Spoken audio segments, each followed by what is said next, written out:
Hello and welcome to lecture 4 of the Understanding the ECG lecture series. My name is Fielder Cam and I'm a cardiology registrar, and in this lecture we're going to go through bundle branch blocks. So our learning objectives for this lecture are as follows. First is to be able to describe the normal conduction pathway within the ventricles, so how the ventricles depolarize. Second one is to be able to recognize the ECG patterns in different forms of bundle branch block. To understand their clinical significance, so why does it matter that a patient has bundle branch block? We'll talk about the specific situation of left bundle branch block and an ST elevation myocardial infarction. And then we'll finally round it off by talking about trifascicular block and its significance, because that's a particular sign that I think it is important to be able to recognize on an ECG. So as usual, this is just our quick recap of how to go through the ECG. If you need more details on any of these points, then I'd strongly suggest you go back to lecture 1 just for a review. But we start with the details about the patient and the ECG, whether it's calibrated correctly, remembering that little rectangle, it's often on the left-hand side of the ECG trace. How fast is the ventricular rate for the heart? So remembering that you can take the gap between the R waves in the number of large squares, take 300 and divide it by that number. Or you can take the number of R waves that you see across the ECG trace and multiply it by 6. Are the R waves regularly spaced apart? Do P waves precede each of these QRS complexes? That's for rhythm. What direction is the ventricle depolarizing in for our cardiac axis? Remembering leads 1 and 2 to look in for that. The P wave representing atrial depolarization, and particularly is that positive in lead 2. What about the PR interval? That's our AV node, and so we should remember the timings for that. The QRS complex being ventricular depolarization, remembering to look out for any pathological Q waves. We'll be talking about the QRS complex a bit more, obviously, in this lecture. The ST segment, which should be isoelectric, and if it's deviated from that, then that should make you worry about whether there's ischemia or infarction going on, but remembering from lecture 2 that there are some mimics for that. And then our T wave, which should follow the rough direction of the QRS complex. And I'll give you some more rules about that during this lecture. So how does the ventricular conduction system normally work? Well, I apologize again for this crude drawing of the heart, but we've got our AV node, and that's where the signal really starts. It comes from the atria into the AV node, and then it travels down this His bundle before the His bundle then splits into the bundle branches, of which there's the right bundle, which is here in green. And unsurprisingly, with a right bundle, there's also a left bundle, and that's here in purple. And then the signal continues down Purkinje fibers at the end, and these Purkinje fibers go right into the ventricular myocardium, allowing the signal to really get right into the muscle very rapidly. And so this whole process occurs very quickly. And the left bundle is actually broken apart further into 2 fascicles. So there's the left posterior fascicle, and this sort of goes down and back up, and then there's a left anterior fascicle which comes around the front and then back down. Okay, and these will be important when we talk about trifascicular block later, so just have those in the back of your mind. Okay, so for most of this lecture we're talking about ventricular conduction, and so I really want us to be focusing just on a couple of leads here. So some that look at the septum, some that look at the lateral wall. And so really we're looking at V1 and V6 here. These are the 2 leads that I'm going to focus on for most of the lecture, because I think they give you the opposite sides of the heart, which is what I've sort of crudely drawn here. And they're normally sufficient for you to pick apart bundle branch blocks. So here's V1 and V6, just drawn out again, just to give you a rough idea of what they look like or where they're looking at the heart. I appreciate this is very oversimplified, but it will help as we go through. And I'm going to draw out the QRS complexes in V1 and V6 as we go. So we get our P wave here, and you'll see that in V1, sometimes that's inverted. Often it's actually biphasic, but that's not important for what we're talking about. We get to the AV node, which is our PR interval here. And then we we start depolarizing down the septum, which is where the His bundle and the bundle branches are located. And importantly, the septum depolarizes from left to right, which means that in V1, in the anterior or septal chest leads here, V1 and V2, you'll often have a very small R wave initially. And in the lateral leads, you'll often see a Q wave. And that's because in V6, obviously that septum depolarizes away from V6. And so that you'll get a negative deflection there initially. Then once the septum's depolarized, obviously the signal is continuing down the bundle branches here. And the left ventricle has much more muscle. And as you remember from lecture 1, the amount of muscle you have really dictates the amount of signal there is. And so actually all of the right ventricular depolarization is somewhat masked by the left ventricle. And so in general, you can see this signal going from left to right across our screen, so towards V6 and away from V1, and that's what we see on the ECG tracing as well.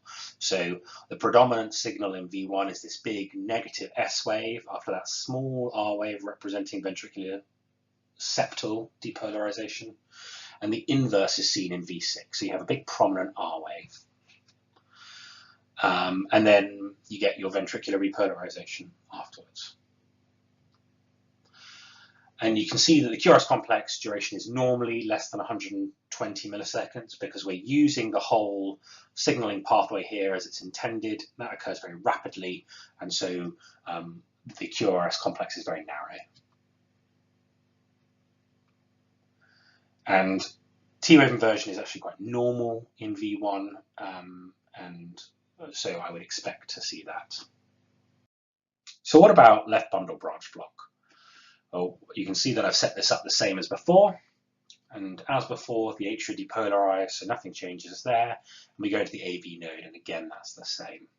But as we leave the AV node, the signal can't go down that left bundle. So you see that I've grayed that out and put that black bar across that. So it can't go down that left bundle, which means that it can't depolarize the septum from the left side to the right side. So it can't depolarize towards V1.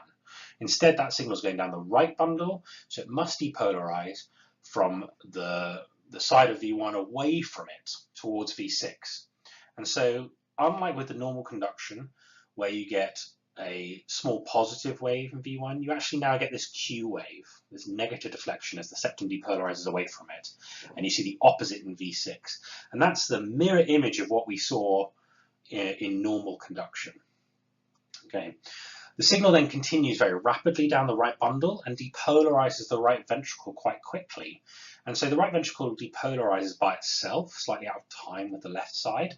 And so you get that signal of the right ventricle depolarizing towards V1. So you get a positive R wave then in V1, and you get this negative S wave in V6.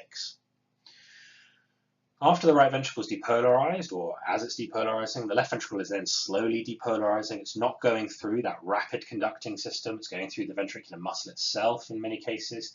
And so that's out of phase with that right ventricular depolarization, but it is depolarizing. So you do now get this strong signal going towards V6 and away from V1. So in V1, you've got this QRS pattern. And in V6, you've had this R wave followed by an S wave, and you then have another positive deflection, which, because cardiologists seem to have no imagination, we call an R prime. So R with an apostrophe there is called an R prime wave. And then we have ventricular repolarization. And what we'll often see here is that there'll be T wave inversion and sometimes ST segment deviation in our lateral leads. And so you can see from my drawing out of the QRS complexes that you've got a kind of a W pattern in V1 and this M pattern in V6. And hopefully now that we've gone through the conduction, it makes sense as to why that's the case. And that leads to the sort of way that a lot of people remember what left bundle branch looks like, which is with this idea of it being William, the W in V1 and the M in V6. But hopefully I've now explained why that comes about. So beyond the W and M pattern in leads V1 and V6, what are the actual criteria for a diagnosis of left bundle branch block? And I think it's probably reasonable to skip this if you just want to know the pattern, but I think that this is useful information. So the QRS duration should be longer than 120 milliseconds for complete left bundle branch block. And that makes sense. If the bundle branch is actually blocked and the signal can't go through it, then it has to take a slow route through into the left ventricle, so it takes longer. Okay.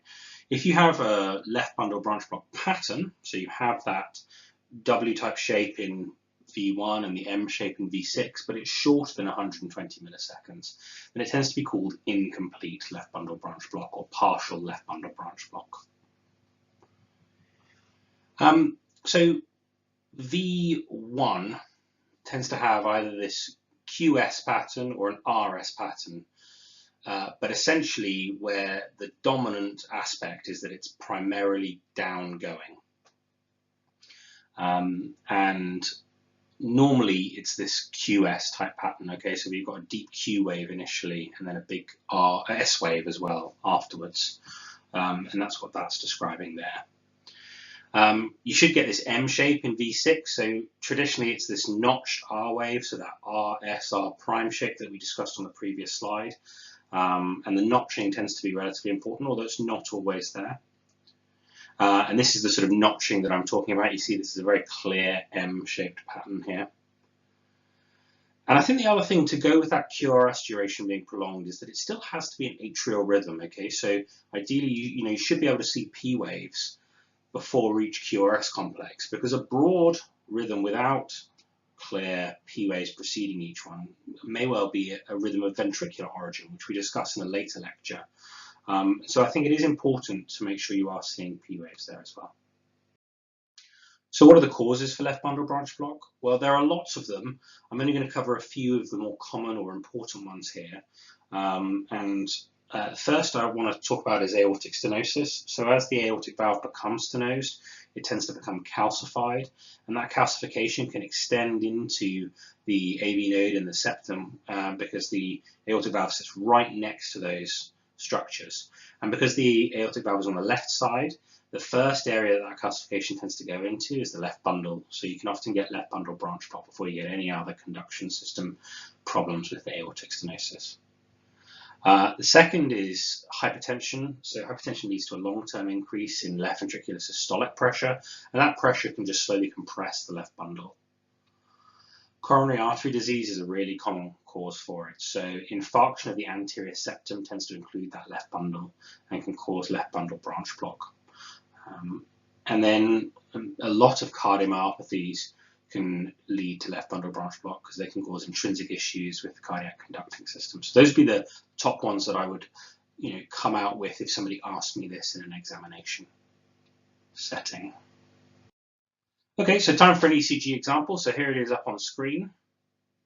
I'll give you a couple of seconds to go through it and then we'll talk through it. Okay, so hopefully you've had a chance to pause the presentation to go through it. So let's go from the top. So again, as usual, no technical details really available. The technical aspects of the ECG, it seems to be calibrated correctly. You can see right on that left-hand side, that little rectangle. So it's 2 squares up and 1 across. Thinking about its rate here, so it looks like the R waves, where they're present, or the QRS complexes at least, because a lot of it's downgoing, they seem to be about 4 large squares apart, so that looks like we're getting about 75 beats a minute. Its rhythm appears to be regular, so you've got equally spaced QRS complexes, and you've got what appears to be P waves preceding each QRS complex. What about the axis? Okay, well, let's pull that apart a little bit more. So we've got leads 1 and 2 here prominently. So let's get our graph out. Let's look at lead 1. So lead 1 is upgoing. Okay, that's great. So that gets rid of everything on that left-hand side there. And if we look at lead 2, well, lead 2 is downgoing, isn't it? So actually, that gets rid of anything going towards lead 2. So all of that bottom right-hand corner is gone. So when we combine those two together, we're only left with that upper right segment there, which, if you remember from lecture 1, is left axis deviation. Okay, so this has left axis deviation here. What about P waves? Well, we've clearly got P waves, they're present, and they are upright in lead 2, which is supportive of this being sinus rhythm. PR interval, well, I think it's probably at the upper end of normal. Looking at the rhythm strip at the bottom there, it looks like it's probably about 5 small squares along, so about 200 milliseconds. Okay, QRS, so this is clearly where the meat of this ECG is. This is where there's some potential issues. So it's certainly not narrow, is it?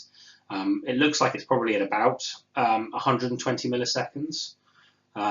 If we pull out a couple of these traces here, so you can see that I think it probably is just about 120 milliseconds.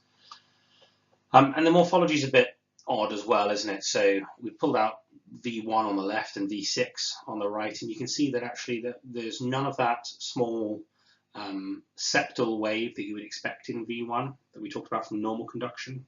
So it looks like the septum is probably depolarizing from the right-hand side to the left, so away from V1. Yeah, so our QRS duration, I've calculated it when I've gone through it at about 130 milliseconds. It's predominantly downgoing here in V1 and upward going in V6. And I think the key thing here is it doesn't actually really necessarily look quite like the W and M shapes that I'd shown you in previous slides. It kind of looks more like this. And that's okay. That still probably is an early sort of slightly partial form of left bundle branch block here. And I've chosen this ECG particularly to show you that there are some differences with how left bundle branch block can present. So there's no notch in that V6. So looking at the ST segments now, I think it's clear that they're not entirely normal. Certainly when we're looking at these anterior and certainly the lateral chest leads.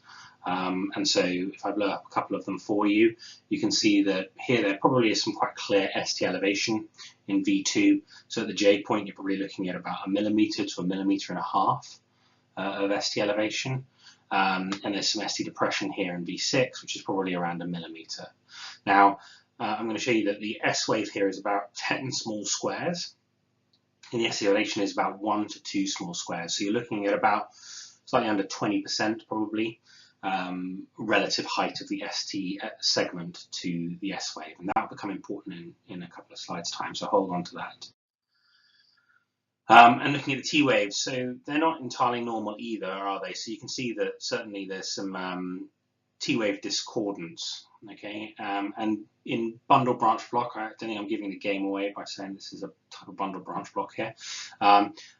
T wave discordance is quite normal, and so it normally goes the opposite way to the QRS complex, and you can see that's the case here.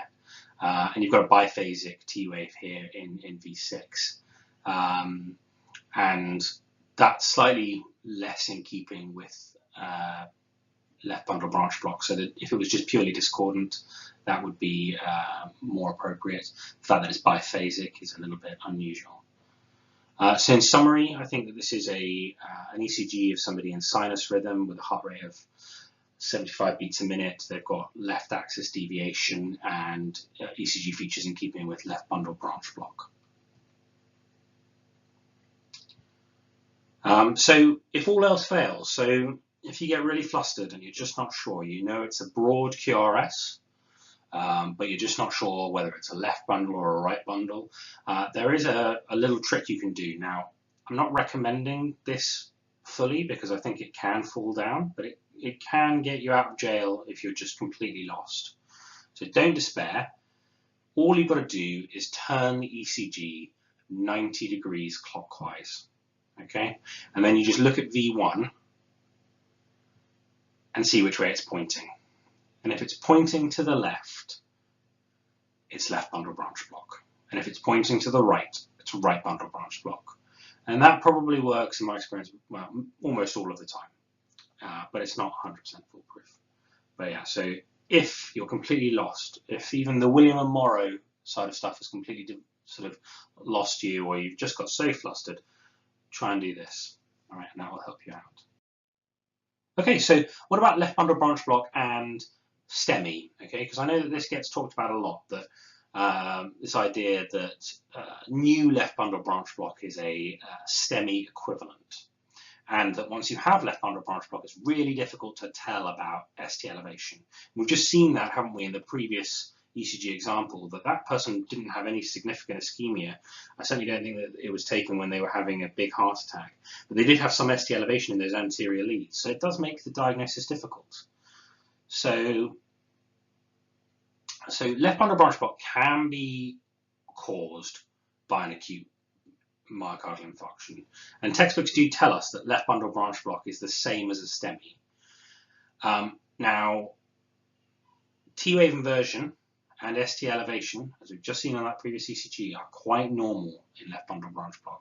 So that can make it difficult to tell in old left bundle, or somebody who's had left bundle before, whether this ST elevation is important.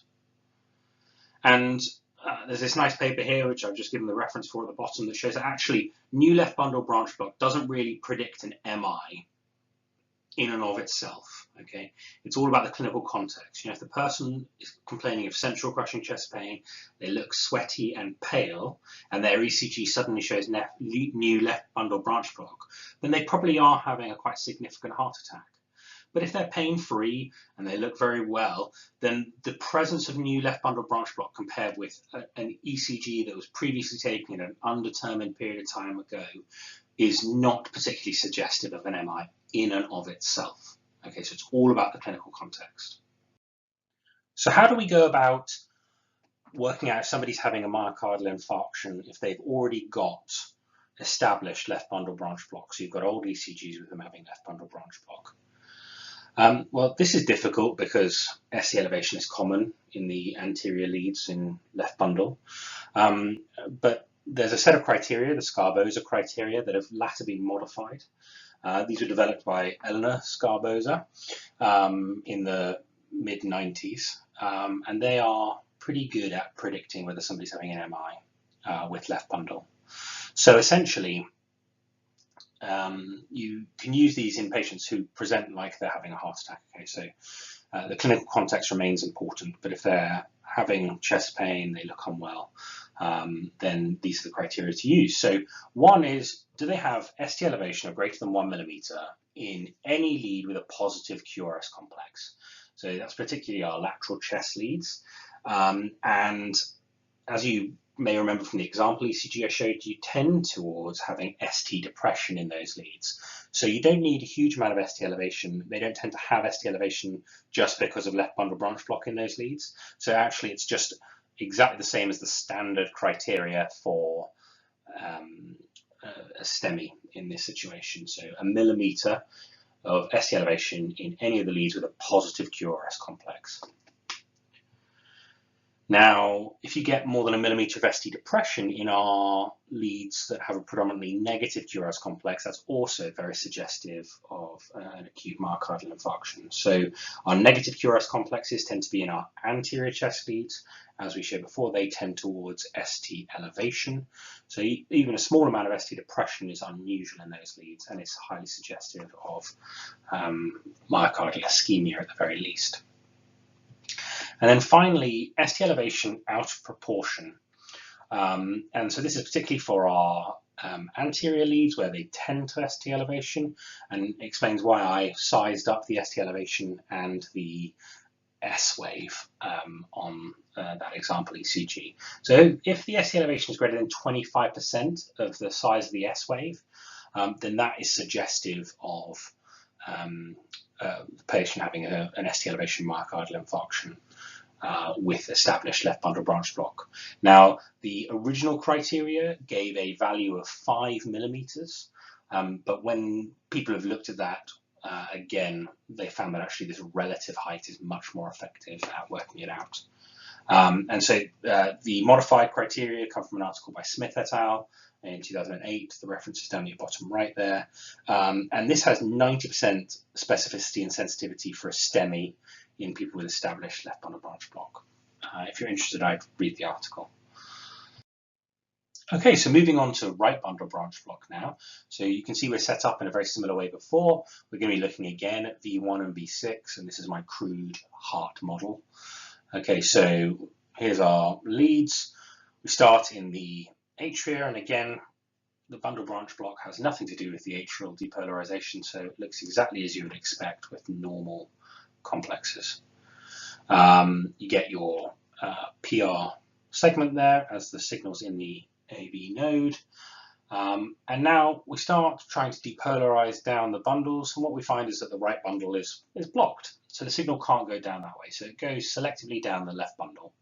Now, the left bundle is absolutely fine, and so the septum depolarizes from left to right, which is exactly what happens in the normal ventricular depolarization. Okay, so we get that depolarization from left to right. So we still get an R wave in V1 and a Q wave in V6, exactly as we would expect to see in normal depolarization. Then the left ventricle depolarizes first. And so because the left ventricle is depolarizing towards V6, you get a big positive wave in V6, and it's depolarizing primarily away from V1, so you get this big negative S wave in V1. And then the right ventricle, instead of depolarizing at the same time as it does in the normal ventricular depolarization, so it's normally just completely swamped by the effect of the left ventricle, it depolarizes after, because it has to cross slowly across the ventricular muscle. And so you do see that, and you get this R prime in V1 as the signal moves towards V1 with the right ventricular depolarization, and you get this S wave in V6 as it moves away from V6, which is what is the sort of difference between normal ventricular depolarization, where that last bit isn't present because the right ventricle is depolarizing at the same time as the left ventricle, so it's all swamped together in the signal from the left ventricle. And in right bundle branch block, because it occurs afterwards, you see that wave separately. Okay, so you get this RSR prime, this M pattern in V1, and this QRS pattern in V6. And then afterwards you get your ventricular repolarization with your T waves. And you can see this M and W pattern here, and so that leads to our Morrow. So you've got your William for left bundle branch block, and then your Morrow for right bundle branch block. Okay, so right bundle diagnostic criteria. Okay, so again, you've got to have your QRS duration longer or broader than 3 small squares, broader than 120 milliseconds for your complete right bundle branch block. And again, as with left bundle, if you've got the pattern, but it's shorter than that 120 milliseconds, then that is considered partial right bundle branch block normally. You have to have this RSR prime pattern with this terminal R wave seen in V1. And without that, you really can't be calling this right bundle branch block. And in V6, you've got to see this slurred, prolonged S wave. Okay, so as we know, that's representing the right ventricular depolarization. That's got to be moving slowly through the right ventricular myocytes rather than through the electrical conducting system on that right side. And so that should be quite slurred, quite prolonged. Okay, and I'll show you an example of that. And much like left bundle branch block, it's still got to be an atrial rhythm. Okay, just because it's got a QRS duration longer than 120 milliseconds, if it's not got P waves coming before it, I'd be very concerned that this was a ventricular rhythm. Okay, so what about our causes? Well, again, there's a myriad of causes, and I'm only going to pick out the really key ones that I would, have at the tip of my tongue if anyone was asking me in an exam setting. So one, it can be a normal variant. Okay, so right bundle branch block is present in about 2 to 3% of normal healthy individuals without any other cardiac features. It tends to come about from right ventricular pathology, unsurprisingly. So we had, systemic hypertension for left bundle branch block, leading to increased pressure in that left ventricle. And the same thing happens with right ventricular pathology. So right ventricular hypertrophy and strain increases that pressure on that right bundle and can lead to right bundle branch block. Sort of in a similar sense, pulmonary embolism, again, you get a big PE that can be associated with increased right ventricular pressure, and that can certainly lead to right bundle branch block. And the other one is myocarditis. And so myocarditis can also certainly cause left bundle branch block, and it's just can cause right bundle branch block as well, and it's just that it can cause damage to the conducting system, and the bits of the conducting system it happens to damage are highly dependent on who you are as an individual. So here's another ECG example for us. Okay, so I'm going to give you a couple of seconds. Feel free to pause the presentation, and then you can go through it in your own time, and I will then go through it afterwards. Okay, so hopefully you've had long enough now to pause the presentation. So let's go through it together. So no details about the patient or when the ECG was done.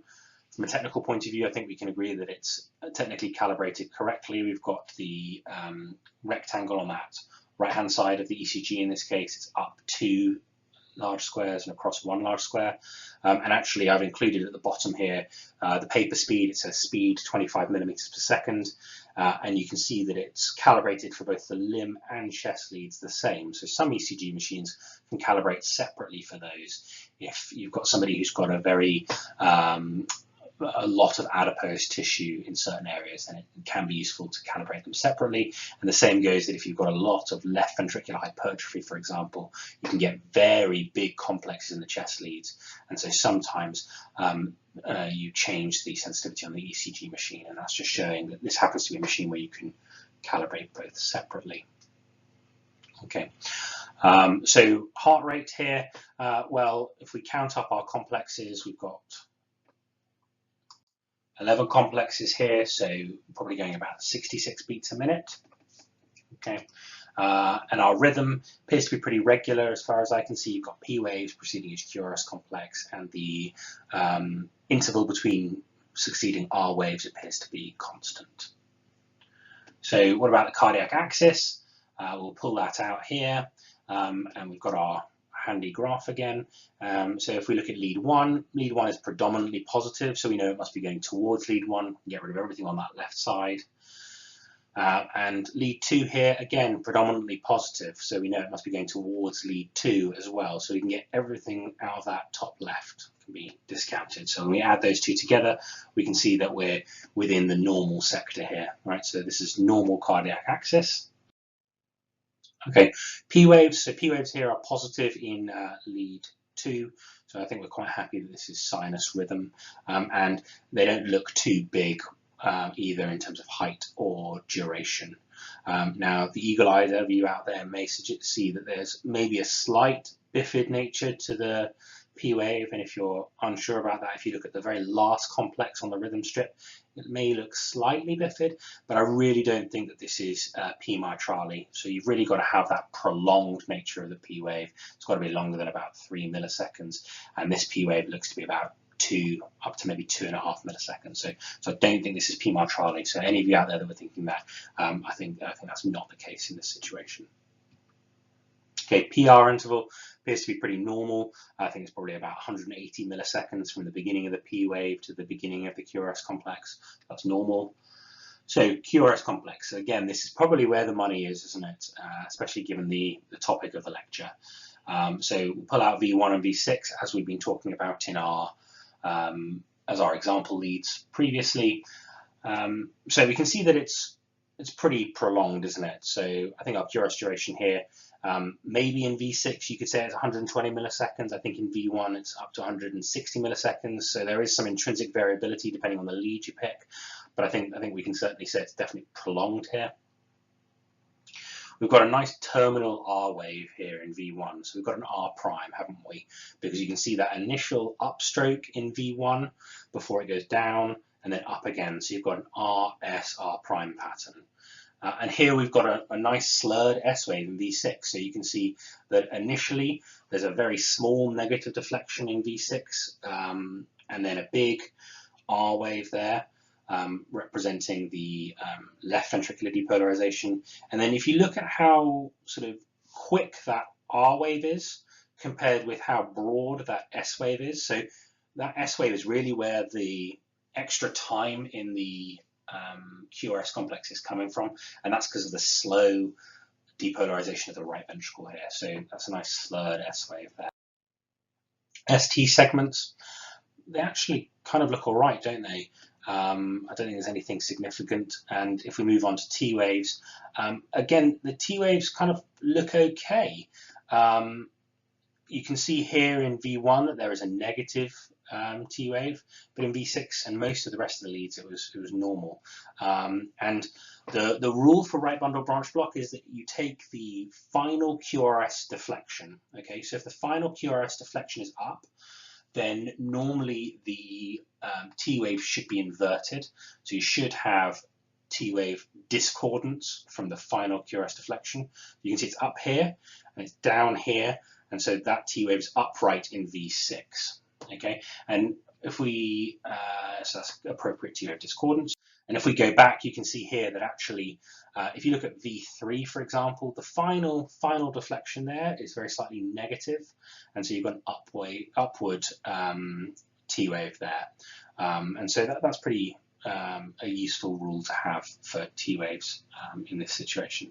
And so in summary, this is sinus rhythm with a heart rate of about 60 to 70 beats a minute, a normal cardiac axis, and clearly right bundle branch block. So this is a nice right bundle branch block here. Now, again, just to show you that rule of turning it 90 degrees to the right, to 90 degrees clockwise works, you can see that we're pointing to the right, and that's because we've got right bundle branch block.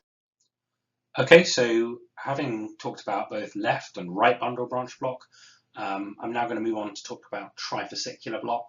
I don't think it's likely that trifascicular block will come up on either the fourth year or final examinations, but I think it is important to know about. I think it's a popular thing for junior doctors and medical students to be asked by medical consultants or A&E consultants, and so I'll talk that through with you now.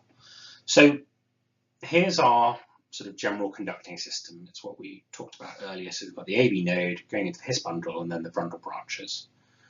Okay, and then we talked about the fact that the right bundle, and you've got the right bundle, and that's just all by itself as a single bundle, and then you've got the left bundle, which breaks apart into the left anterior and left posterior fascicles. And fascicle just means bundle of nerves. That's all it really means, if anybody was wondering. And so essentially, in terms of fascicles, we've essentially got one fascicle, we've got a second fascicle, and we've got a third fascicle. Okay, so you can see where I might be going with trifascicular block.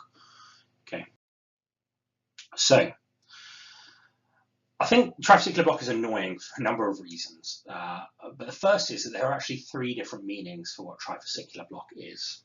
Okay, so definition one is literally all three of the fascicles that we just showed you on that previous slide are blocked. Okay, so it looks a bit like this. Okay, so you've got the right bundle is blocked, and the left anterior and left posterior fascicles are both blocked as well. Okay, now I think it's a bit silly to call this trifascicular block. I know that sounds ridiculous given that it's clearly got all three fascicles blocked, but the reason is that essentially this is exactly the same as complete heart block, okay? Because the signal's not going to get from the atria to the ventricles if all three of the fascicles like this are blocked.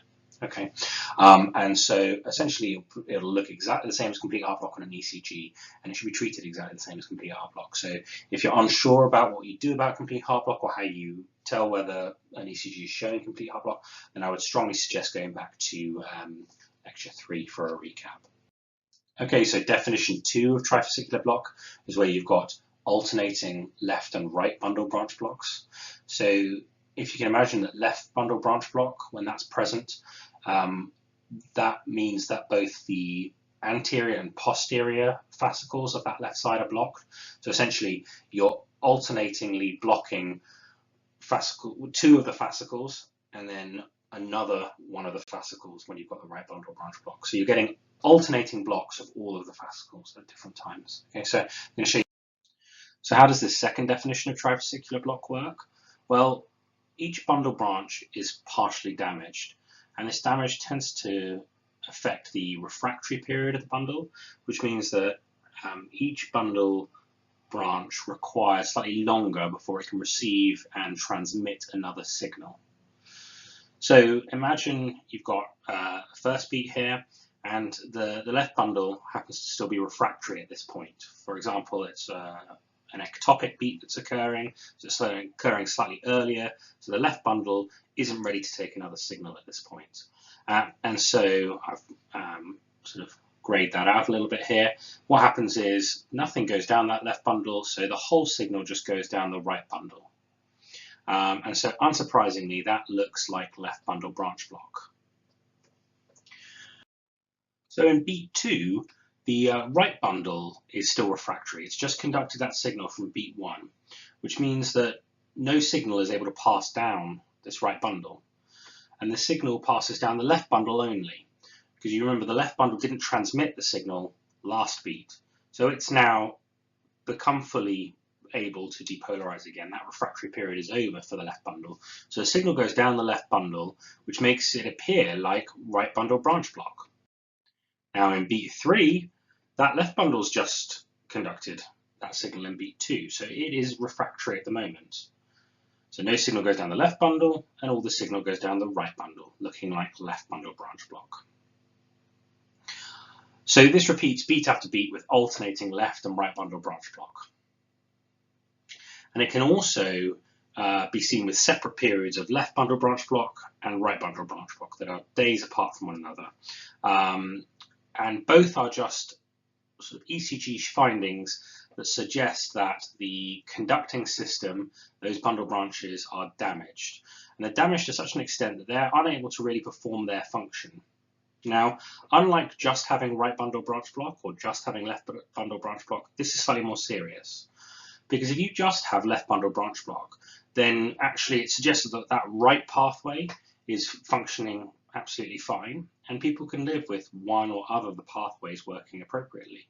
But in this situation where you've got alternating blocks or periods of time with one block and then another bundle branch block, it suggests that both of those bundle branches are not performing effectively, and it suggests that actually that may progress and get worse and lead to some form of complete heart block. Okay, so what about definition number 3? Well, this is the definition that I think most people think of when they're talking about trifascicular block. It's the form of trifascicular block that I think you're most expected to know for clinical exams, and it's the sort of form of trifascicular block that you'll be asked about. And this is a situation where you have right bundle branch block, and then you block one of the fascicles on the left-hand side, and you have some damage to the AV node, leading to first-degree heart block as well. So just thinking about that third definition of trifascicular block a little bit more. So you've got your AV node damage, and so that leads to first-degree AV block, which is a prolonged PR interval. So it's a PR interval taking longer than 200 milliseconds, and that's what we've discussed in lecture 3. You've got the right bundle being blocked, and so unsurprisingly that leads to right bundle branch block morphology on your ECG. So that's your M picture in V1 and your W picture in V6. And normally it ends up being the left anterior fascicle that is blocked. Most commonly, although it can be the posterior fascicle, but I think it's safe enough for you guys to think of it as being a left anterior fascicle block primarily. And so the only pathway that you have left is from the atria down into the ventricles is via this left posterior fascicle. Okay, and this leads to left axis deviation, and I'll explain why in a second. So the 3 features of this third definition of trifascicular block, the one that I think I would be most keen for you to remember, are you have this prolonged PR interval, you have right bundle branch block, and you have left axis deviation. And if you remember back to the example ECG I showed you previously of right bundle branch block, it doesn't typically cause a left axis deviation, so this is a separate issue. So I think a question I get a lot about trifascicular block is, so why do we actually get left axis deviation? So I thought I would specifically cover that here. So you've blocked your right bundle, you've blocked your left anterior fascicle, so only your left posterior fascicle remains. That's the way that our signal is getting from our atria into the ventricles to cause depolarization.